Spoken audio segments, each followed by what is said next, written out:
Have you ever been thrown under the bus by the exact person who caused the problem? I started noticing the changes 3 weeks before everything fell apart. My coworker Marcus began arriving at the office earlier than usual, sometimes by 6 a.m., which was weird because he'd spent 2 years complaining about morning meetings that started before 9. I'd see his car in the parking lot when I pulled in at 7:30, but when I walked past his desk, he'd be on his phone or staring at his computer screen with this intense focus that seemed off. He'd also started asking me random questions about my work, stuff he'd never cared about before, like which clients I was handling or what projects I had deadlines for. I thought maybe he was just trying to be more involved as a team player. On a Tuesday morning, my manager Rachel called me into her office. She had this expression I'd never seen before. Tight mouth, arms crossed, the kind of body language that makes your stomach drop. "We have a serious problem," she said. 3 of your client accounts have major errors in their billing. We're talking about significant overcharges that have been happening for at least 2 months. My brain went blank. I pulled up my files right there in her office. The billing codes were wrong. Rates that should have been $150 per hour were marked at $450. Surcharges that didn't exist were added to every invoice. But I knew I hadn't entered any of this data. I told Rachel someone must have accessed my files and changed them. She pulled up the access logs. Every single change was made from my login, my employee ID, my password. The timestamp showed late night edits, weekends, times when I definitely wasn't in the office. I explained I hadn't been working late or on weekends for the past month. My girlfriend could verify I'd been with her most evenings. Rachel said the company had to take this seriously, that I was being placed on administrative leave while they investigated. 3 days into my suspension, I couldn't stop thinking about those login timestamps. I started going through my emails, looking for anything unusual. That's when I noticed something strange. Several emails I'd sent to clients had been forwarded from my account to Marcus. Not replied to, forwarded. With no explanation or note attached. I hadn't forwarded them. I checked my sent folder. The forwarding didn't show up there, which meant someone had accessed my email and forwarded messages without leaving a trace in my regular activity. I called our IT department and asked them to check something. The guy who answered, Kevin, was someone I'd helped with a project last year. He owed me a favor. I asked him if there was any way to see if someone else had accessed my email account. He hesitated, said that was sensitive information, but he'd look into it. He called me back 2 hours later. His voice sounded weird, like he wasn't sure he should be telling me this. Your account had multiple logins from a different IP address over the past 3 months, he said. Someone was accessing your email and files remotely. The IP address traced back to a residential location in the city. I asked if he could tell me whose IP it was. He went quiet for a long moment. I'm not supposed to share this, but the IP matches the home address on file for Marcus Reeves. Everything clicked into place. The early mornings, the questions about my work, the way he'd been so interested in my client accounts. But I still didn't understand why. Why would Marcus sabotage my accounts? Why would he try to get me fired? I started digging through social media, looking for any connection I might have missed. That's when I saw it. Marcus had posted a photo from a company conference 6 months ago. In the background of the shot, partially visible, was Rachel, my manager. They were sitting together at a hotel bar, alone, close, way closer than a normal manager-employee relationship. I found more photos from that same conference on other people's accounts. Marcus and Rachel at dinner, walking together through the hotel lobby, getting into an elevator with her hand on his arm. I went back further, found posts from 3 months ago when Rachel got promoted to regional manager, the position Marcus had also applied for, the position he'd told everyone he deserved. He'd been so angry when Rachel got it instead. I remembered him saying it was political, that someone less qualified had been chosen. Now I understood. Marcus hadn't just been trying to get me fired. He'd been setting me up to take the fall for something much bigger, and I realized Rachel wasn't the one who'd find the evidence. She already knew. Because yesterday, Kevin sent me one more file he'd pulled from the server logs. The fraudulent billing changes to my accounts? They'd started exactly 1 week after Rachel's promotion was announced, and every single change had been made from Marcus's home IP address using my stolen credentials. But what I found in Rachel's email archive showed me this went so much deeper than I ever imagined. The rest of the story is on my channel or linked below. Rachel's emails are a digital rabbit hole I never expected to fall into. I'm staring at my laptop screen in my apartment, scrolling through hundreds of messages I shouldn't have access to. Kevin came through in ways I never anticipated. After finding Marcus's IP address in my login records, he dug deeper and managed to extract Rachel's entire email archive from the company server backup. This is seriously illegal, he'd warned when he handed me the encrypted drive. If anyone asks, I never gave you this. The timestamps on the fraudulent billing changes match perfectly with the timeline I suspected. 1 week after Rachel's promotion announcement, the first alterations appeared in my client accounts. But what's truly shocking is what came before. 3 months ago, Rachel sent Marcus an email with the subject line, position update. I open it and my hands start shaking. Marcus, I know you're upset about the regional manager decision, but we need to be smart about this. The board already made their choice. Fighting it directly will only hurt us both. I have another way to secure your future with the company, but we need to be patient. Trust me, I didn't get where I am by playing fair. I clicked through more emails, finding an entire thread between them, discussing the plan in vague terms. They were careful never to spell out exactly what they were doing, but the implications are clear. Rachel was helping Marcus sabotage my work to set me up as the fall guy for something bigger. My phone buzzes. It's a text from Rachel. We need to discuss your situation tomorrow morning, 8 a.m. sharp. My office. I set my phone down and continue digging. That's when I find the photos. Not just social media pictures I'd already discovered, but private ones Rachel had sent Marcus from her work email. Intimate photos taken in what looks like a hotel room. The timestamp shows they were sent during that same conference 6 months ago. The pieces click together like a sinister puzzle. Marcus wasn't just angry about Rachel's promotion. He was jealous. Their relationship went far beyond professional, and somehow I'd become collateral damage in whatever game they were playing. I barely sleep that night. By morning, I've compiled everything into a folder on my laptop and backed it up to 3 different locations. I arrive at the office at 7:45, determined to confront Rachel with what I know. Her office door is open when I arrive. She's sitting behind her desk, looking immaculate as always in a tailored blazer, not a hair out of place. Marcus is there too, standing by the window with his arms crossed. My stomach drops at the sight of them together. Close the door, Rachel says, her voice ice cold. I do as she asks, but remain standing near the exit. I think we need to talk about what's really been happening with my client accounts. Rachel's expression doesn't change. Yes, we do. The situation is worse than we initially thought. The audit team found additional discrepancies dating back nearly 3 months. That's interesting, I say, opening my laptop, because I've been doing some investigating of my own. Marcus shifts uncomfortably by the window. Rachel's eyes narrow slightly, the only indication that my words have affected her. I spoke with with Kevin in IT. I continue. He was able to trace the IP address that accessed my account during those suspicious timeframes. I turn my laptop screen toward them, showing the server logs. Care to explain why your home address keeps showing up, Marcus? Marcus's face flushes red. That's ridiculous. Anyone could have spoofed my IP.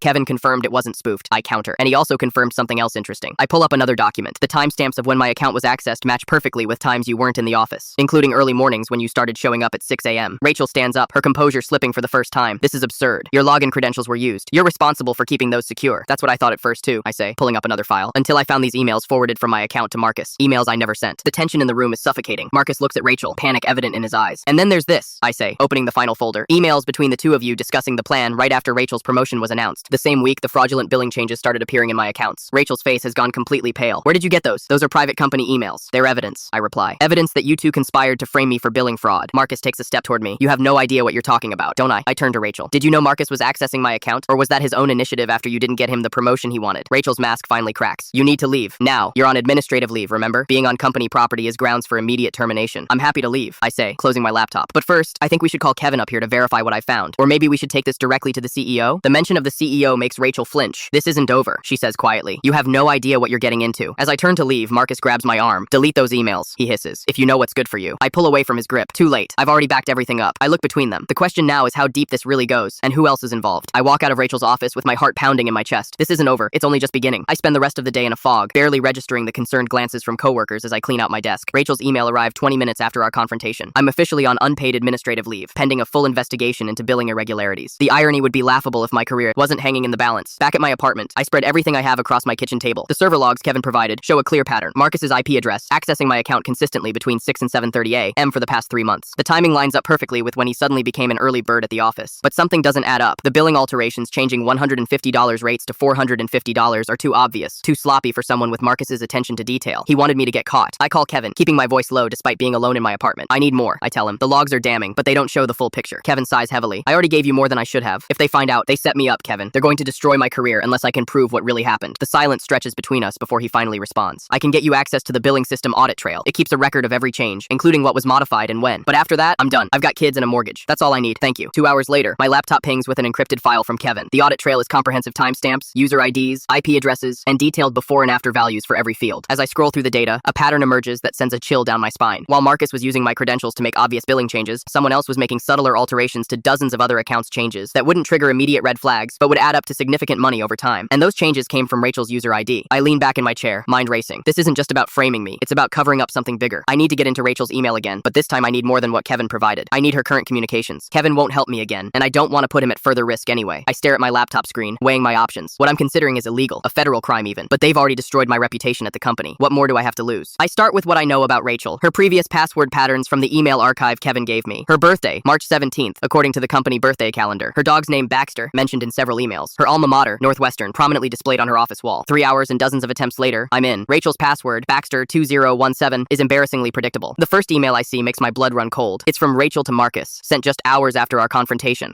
We need to accelerate the timeline. The idiot has more evidence than we thought. I've put him on leave, but that won't hold him for long. Move everything forward. We need to be done by Friday. Delete this. R is out late now. I dig deeper, searching for anything related to billing or my name. There are dozens of emails between Rachel and Marcus discussing the project and cleaning up loose ends. They're careful, never explicitly stating what they're doing, but the context is clear. Then I find it an email chain between Rachel and someone named Philip Vartanian, the regional VP. Phil, the diversions are in place. No one's looking at the Westbrook account adjustments because they're too focused on the obvious fraud we planted. Once we pin everything on our problem employee, the heat will be off completely. The quarterly audit will find nothing but a single bad apple who's already been terminated. R. Philip's response sends a wave of nausea through me. Good work as always, Rachel. The board is pleased with the additional revenue stream. Your bonus will reflect your creativity in handling this situation. Make sure Marcus understands the importance of discretion. We can't afford another Tucson situation. I download everything I can find related to the Westbrook account and revenue stream. The pieces start falling into place. They've been systematically overcharging our largest clients by small, hard-to-detect amounts. The total comes to over $2.3 million in the past year alone. My hands shake as I realize the scope of what I've uncovered. This isn't just Rachel and Marcus. It goes all the way up to the board. They've been running a company-wide corruption scheme, and I was the perfect scapegoat when the regular billing audit started raising questions. A new email notification pops up on Rachel's account. It's from Marcus. Security cameras in the server room caught Kevin accessing restricted files. He's being questioned tomorrow morning. We need to make sure he doesn't talk. I'll handle it personally. My stomach drops. Kevin is being dragged into this because of me. I need to warn him, but I can't reveal how I know without admitting to hacking Rachel's email. I'm downloading the last batch of incriminating emails when my phone rings. Unknown number. Hello? I answer cautiously. It's Kevin. His voice is barely above a whisper. They know. Rachel and Marcus called me into a meeting 10 minutes ago. They showed me server logs of my access to your account data. What did you tell them? I denied everything. Said the logs must be corrupted, but they didn't believe me. His voice cracks. They threatened my job. job. Said they'd press charges for data theft if I didn't cooperate. Kevin, listen to me. This is bigger than we thought. They're running a massive billing fraud scheme. I found emails. I can't be involved anymore, he interrupts. I'm sorry. They're watching me now. I think they're monitoring my calls too. I have to go. The line goes dead. I sit in stunned silence, staring at my laptop screen. The evidence I've gathered could expose everything, but at what cost? Kevin's career is already in jeopardy because of me. My phone buzzes with a text message. It's from an unknown number. Tomorrow, 10 a.m., Riverside Park near the boat basin. Come alone. I have more information.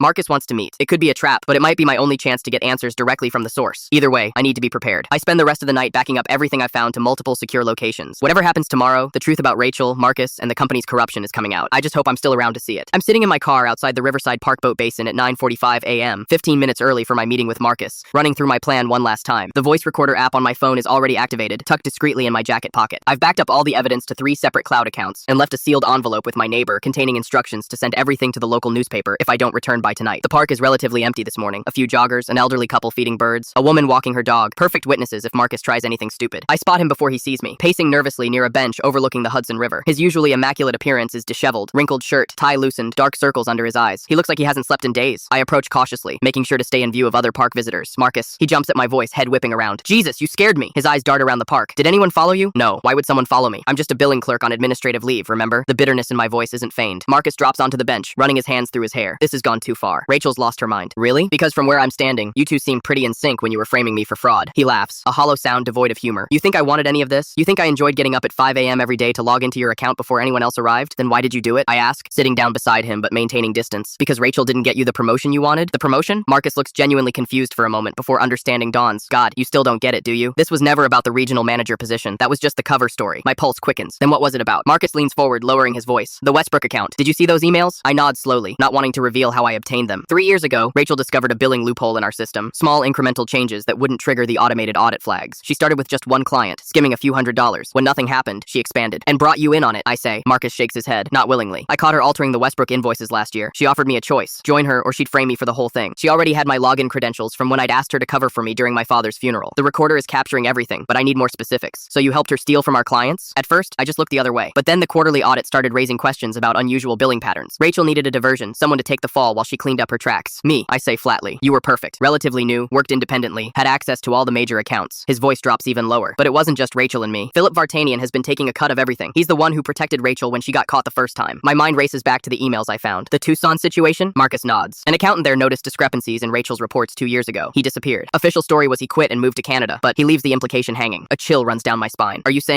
I'm not saying anything. Marcus interrupts quickly. I'm just telling you this goes higher than you think. Rachel's been embezzling millions, and half the executive team is involved. Why are you telling me this now? Why the sudden attack of conscience? Marcus laughs bitterly. Conscience? No. Self-preservation. Rachel's planning to pin everything on both of us now. She told me yesterday that unfortunate evidence of our collaboration was going to surface. She's setting us both up. Why would she turn on you? I thought you two were. I trail off meaningfully. Together? Marcus snorts. That ended months ago. She was using me, just like she uses everyone. I was convenient until I wasn't. I'm about to press for more details when Marcus suddenly freezes, his eyes fixed on something over my shoulder. I turn to see Rachel walking toward us, her heels clicking purposefully on the concrete path, a cold smile fixed on her face. Well, isn't this cozy? She says, stopping a few feet away. Having a nice chat about me? Marcus stands abruptly. Rachel, this isn't what it looks like. No, she raises an eyebrow. Because it looks like you're betraying me, Marcus. After everything I've done for you. You mean after everything you've manipulated me into doing? He snaps back. Rachel's smile doesn't waver, but her eyes harden. I'd be careful about making accusations, Marcus. Especially since security footage from last night shows you accessing the billing system at 11:30 p.m. Quite suspicious timing, wouldn't you say? The color drains from Marcus's face. You wouldn't. I already have. She turns to me. And you. I underestimated you, I admit. But whatever you think you know, whatever evidence you think you have, it won't matter. The board has already been briefed about the two of you working together to embezzle funds. I stand up, facing her directly. There's security footage of the server room too, Rachel. Kevin showed me before you threatened him. It shows you altering records yourself on at least 6 different occasions. For the first time, Rachel's composure slips. You're bluffing, am I? Because I have copies of everything. The server logs, the audit trails, your emails to Philip about the revenue stream. I even have the original billing records showing your user ID making changes to the Westbrook account. Rachel's eyes dart between Marcus and me, calculating. If you had all that, you would have gone to the police already. Maybe I wanted to hear the full story first, I say, gesturing subtly toward Marcus. And he's been very informative about your operation. Marcus takes a step back, suddenly realizing the danger he's in. I didn't tell him. Shut up, Marcus. Rachel snaps, pulling her phone from her pocket. This conversation is over. I'm calling security to escort both of you off company property. We're in a public park, I point out. Not for long. She taps her screen. Yes, this is Rachel Winters. I need security at Riverside Park immediately. I've located our 2 suspects. While she's distracted with the call, Marcus leans toward me and whispers urgently. The security footage. It's in the basement archive room, behind the maintenance panel. She doesn't know I found her backup drive. Rachel ends the call and fixes us with a cold stare. Security will be here in 5 minutes. I suggest you both prepare for a very uncomfortable conversation with the police. Actually, I say, reaching into my pocket and pulling out my phone, stopping the recording. I think the police will be more interested in this conversation. I turn to Marcus. And I believe you were just about to tell me more about the Tucson situation. Rachel's face goes completely white. You recorded recorded us? That's illegal without consent. In some states, maybe, not in this one. I back away slowly. I should go make some copies of this. Wouldn't want anything to happen to such valuable evidence. And Rachel takes a step toward me, her voice dropping to a dangerous whisper. You have no idea what you're dealing with. People who cross me tend to regret it. Is that a threat? I ask, loud enough for nearby park visitors to hear. She stops, aware of the attention we're attracting. This isn't over. You're right about that, I say, turning to leave. But it's not going to end the way you planned. I walk quickly toward the park exit, heart pounding in my chest. I need to get to the office before Rachel can destroy that security footage. As I reach my car, my phone buzzes with a text from Kevin. Rachel just ordered IT to wipe all server logs from the past 6 months. Emergency system maintenance. Get whatever you need now. I start the engine and pull into traffic, my mind racing. The evidence in the basement archive room is my last chance to prove what's really been happening. I just hope I can get to it before Rachel's security team finds me. The game is changing by the minute, but for the first time since this nightmare began, I'm not just reacting. I'm one step ahead, and I intend to stay that way. I'm on my way to the CEO's office with a flash drive that could destroy careers, including mine if this goes wrong. My heart's pounding so hard I swear people can hear it as I walk past their cubicles. After escaping from Rachel and Marcus at the park yesterday, I went straight to the office building. Security didn't stop me. They hadn't been notified of my administrative leave yet. I made a beeline for the basement archive room, found the maintenance panel Marcus mentioned, and discovered Rachel's backup drive exactly where he said it would be. The footage was damning. 6 separate occasions showing Rachel accessing the billing system in the early morning hours, methodically altering the Westbrook account numbers. Even better, one clip clearly showed her logging into my account using my credentials while I wasn't even in the building. CEO Patricia Velasquez's assistant gives me a curious look when I request an urgent meeting, but something in my expression must convey the seriousness of the situation because she picks up her phone immediately. Miss Velasquez, there's someone here who insists on speaking with you. Says it's regarding billing irregularities. She listens for a moment, then nods. Yes, I'll send them in. The CEO's office is intimidating, floor-to-ceiling windows overlooking the city, minimalist furniture that probably costs more than my annual salary. Patricia Velasquez stands as I enter, her expression unreadable. I understand you have something urgent to discuss, she says, not offering me a seat. Yes, ma'am. My voice comes out steadier than I expected. I've uncovered evidence of systematic billing fraud within the company. Neither one CD and by think that I help of. Her eyebrow raises slightly. I was informed you were placed on administrative leave for that very issue. I was framed. I place my laptop on her desk and open it. Everything you need to see is here. Server logs, showing Marcus accessing my account at 6 a.m. for months. Security footage of Rachel altering billing records herself, and emails between Rachel and Regional VP Philip Vartanian discussing what they call their revenue stream. Patricia's expression hardens. That's a serious accusation against senior management. I know. That's why I brought this directly to you. I play the recording from my meeting with Marcus, watching her face as she listens to his confession about Rachel's scheme and the Westbrook account. When Rachel's voice comes through, threatening both of us, Patricia's eyes narrow dangerously. By the time the recording finishes, she's already reaching for her phone. Janet, cancel my meetings for the next 2 hours and have security escort Rachel Winters and Marcus Davis to conference room 3 immediately. Then call legal and have them send someone up right away. Within 30 minutes, I'm sitting in the conference room with Patricia, the company's chief legal counsel, and the head of security. Rachel and Marcus are brought in separately, both looking shocked to see me there. Rachel recovers quickly, her face settling into a mask of professional concern. Patricia, I don't understand why. Save it, Rachel. Patricia's voice could cut glass. We've seen the security footage and heard the recording. We know about the Westbrook account and the systematic fraud you've been running. Marcus collapses into a chair, his face ashen. I was coerced, he stammers. She threatened my job if I didn't help her. Rachel's composure finally shatters. You lying bastard. You were happy to take your cut when the bonuses came through. The next 2 hours are excruciating as both Rachel and Marcus try to minimize their involvement while implicating the other. The legal counsel takes detailed notes, occasionally asking clarifying questions that trap them in contradictions. When Philip Vartanian is brought in, he takes one look at the evidence on the table and immediately asks for his attorney. By late afternoon, security is escorting Rachel, Marcus, and Philip from the building. Their company access has been terminated, their emails frozen, and the legal department is already cooperating with authorities on criminal charges. Patricia calls me back to her office afterward. I expect to be thanked and dismissed, maybe with my job intact if I'm lucky. You showed remarkable initiative and integrity, she says, studying me carefully. Not many people would have pursued this the way you did, especially when their own career was on the line. I couldn't let them get away with it, I reply honestly, and I couldn't let them frame me for something I didn't do. Patricia nods thoughtfully. We need someone with that kind of dedication in management. Rachel's position is now vacant, and I believe you'd be an excellent fit. My jaw nearly hits the floor. You're offering me Rachel's job, regional manager, with some additional training? Yes. You've demonstrated exactly the kind of ethical leadership we need. She slides a folder across her desk. This is the formal offer. Take some time to review it. I leave her office in a daze, clutching the folder containing a salary offer that's more than triple what I was making before. The next morning, Kevin meets me at a coffee shop near the office, looking like he hasn't slept in days. I thought I was going to be fired, he says, hands wrapped around his mug. Instead, they gave me a commendation for technical assistance in an internal investigation and a bonus. You deserved it, I tell him. Without your help, I never would have uncovered what was happening. Did you know they found 3 other employees who were being set up like you? Kevin leans forward, lowering his voice. Rachel and Marcus had a whole list of potential scapegoats. People who worked independently, had access to multiple accounts, and wouldn't have the connections to fight back if they got blamed. The realization makes me sick. How long has this been going on? Years, apparently. The forensic accountants are still piecing it all together. Yes, 2 weeks later, I'm settling into Rachel's former office, still not quite believing the turn of events. My first official act as regional manager is to propose a new ethics and compliance program that includes regular system audits and enhanced security protocols. No single person should have that much access without oversight. I explained to Patricia during our weekly meeting, and we need to implement better whistleblower protections so people feel safe reporting suspicious activity. She approves my proposal immediately. Make it happen. I want this company to become the industry standard for ethical practices. As I walk back to my office, I pass the cubicle where I used to work. The nameplate has already been changed for my replacement. A young woman who reminds me of myself a year ago, eager, hardworking, and completely unaware of the corporate politics surrounding her. I stop by her desk. Hey, I'm having a team lunch tomorrow to discuss some new compliance protocols. Would you like to join us? She looks surprised, but pleased. Absolutely. Thank you. Thank you for including me. Everyone's voice matters here, I tell her, meaning it. That's something I'm making sure changes permanently. The irony isn't lost on me. Rachel's attempt to destroy my career ended up advancing it beyond anything I could have imagined. But more importantly, it gave me the opportunity to make real changes that would prevent anyone else from going through what I did. Sometimes the worst moments in your life lead to the best opportunities. You just have to be brave enough to fight through them.